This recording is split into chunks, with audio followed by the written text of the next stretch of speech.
Hey YouTube, I'm still on the 450 SL and it's still not running. Wow, that's quite an amazing journey. So I checked compression. If you watch my previous video, I checked compression. The compression was pretty decent, pretty good. Means that the timing and valves, everything else is good so far. I checked spark. I don't know if you guys watching it familiar with the oldies. It doesn't work with the electronic ignition as most of the car come today. They got the computer and they know according to crankshaft position sensor where the crankshaft is, and according to that they distribute the spark. Back in the days it was a little bit different. They had the distributor like this one here, and let me put some flashlight on that. Hold on. Alright, that's a little better. This is the distributor, and there is a rotor inside, and the rotor just spins. It's aligned with the motor, it's connected to the motor and the crankshaft and the camshafts and everything else, and it gets information on a mechanical way, and the rotor inside just goes around and distributes spark, each one to a different cable that goes straight to the spark plug and into the cylinder. So you have a certain timing. In that case here on the 450 SL, you have to make sure that the first cylinder is at dead center, means that the rod inside stays straight at 90 degrees to the crankshaft. Actually, yeah, well, 90 degrees to the crankshaft straight into the cylinder. And to get to dead center on cylinder 1, there is a, let me see if I can get that here. There is a mark over here. You see, this is on the block. And on the pulley, the crankshaft pulley, there is a little something that will look like square next to the 0.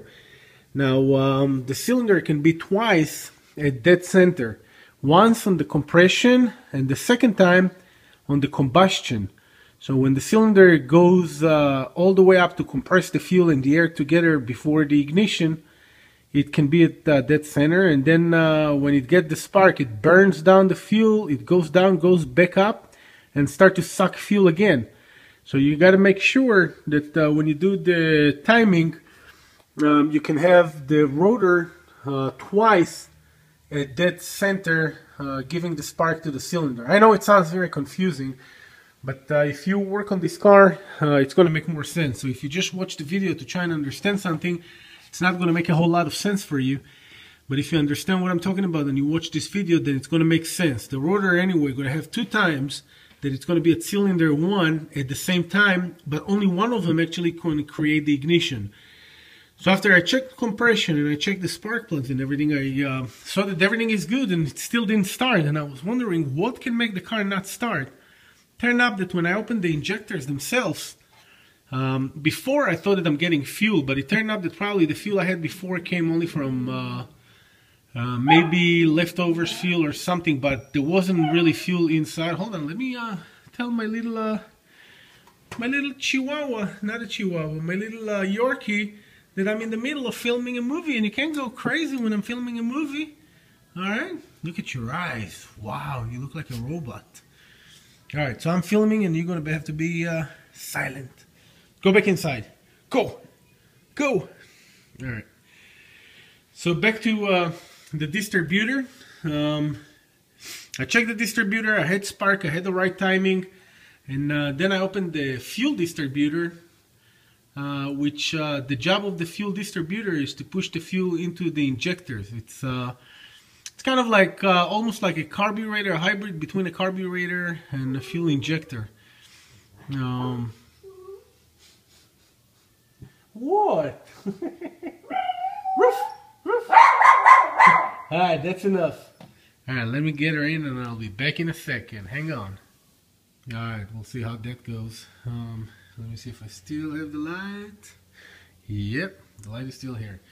So the fuel distributor sits right there. I'll show you how the fuel distributor, and actually all this video I do just to show you the fuel distributor. Bella, go back inside. Go back inside. Bella, Bella, where are you going? Come back here. Come back here. Go inside. Go inside. Go inside, bed girl. No? Alright, then be quiet. Alright, so I'm sorry for the interruptions. Just nobody's here and I'm here by myself and nobody's watching the little puppy. But I did all that movie just to show you the fuel distributor. Look how many parts.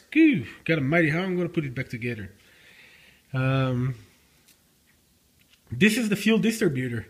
So there is a regulator and a warm-up regulator on the motor itself that I'm going to show you later, maybe in the next movie, the next video. But this is the fuel distributor. Basically, the fuel comes in from here, I believe. Yeah, I think the fuel comes in from here, goes inside in the tunnels, blah, blah, blah, goes back to the fuel regulator, the warm-up regulator, come back into here. From here, it goes back into this section right here and shoots the fuel back from here. So I took that apart to see if I have any blockages or anything that stops the fuel from coming out. So far, I don't find anything that does. Everything looks inside like brand new.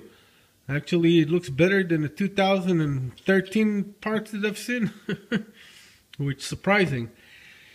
So I'm going to put it back together, and from here, I'm going to have to start and look into different things. Right now, I'm kind of like stuck. If you have any idea or advice, what next should I look into? Please shoot me a line. If you watch it right now in 2014, January 2014, I'm stuck. I don't know why the car would not start, why the fuel is not going through the fuel distributor. It comes in and the pump is working right and there is pressure that goes into the fuel distributor, but from some reason through these little holes right here the fuel wouldn't come out. Now I did blow it with the compressor, and of course I've done all the regular stuff that you have to do to check everything. And she's just shaking her tail here and trying to get some attention, don't you? She's video shy. So I've done all that stuff and I still can't figure out. So I'm going to put all of that together, put it back in the car. Of course, I'm going to clean it with some brake cleaner, try to make sure that everything is unclogged, running right. But as of now, I'm not sure. Maybe there is a different device that I have to check that controls the amount of the fuel that goes inside and sending out while the car is still cold. Maybe after the car warms up, it goes from the main hose that comes from the pump. But when the car is cold, it's got to come from somewhere else, and that section is not distributing the fuel inside the fuel distributor. So that's probably video number 4 or 5 so far on the 450 SL. It's a 1979 450 SL. Let me show you how that looks like. That is how it looks like right now. Excellent, beautiful car. By any means, it's got the hardtop. The hardtop is coming off. There is a soft top. Body is in excellent condition, just not cranking. So next step is to find out from the fuel distributor why I'm not getting. Now if I'm going to try and go to the junkyard on Monday and see if I can get another fuel distributor real cheap. And by the way, this is the warm-up regulator, and that's what's regulating the flow of the fuel when the car is still cold, and that works. Yeah, that works. There is no problem with that. So if somebody thought to suggest me to check the warm-up regulator, it's working fine. So we'll see. It's going to be interesting. Stay tuned. Follow my videos. If you watch it sometimes in the future, I guarantee you that this car is running, because I don't quit. I never quit until I achieve the goals.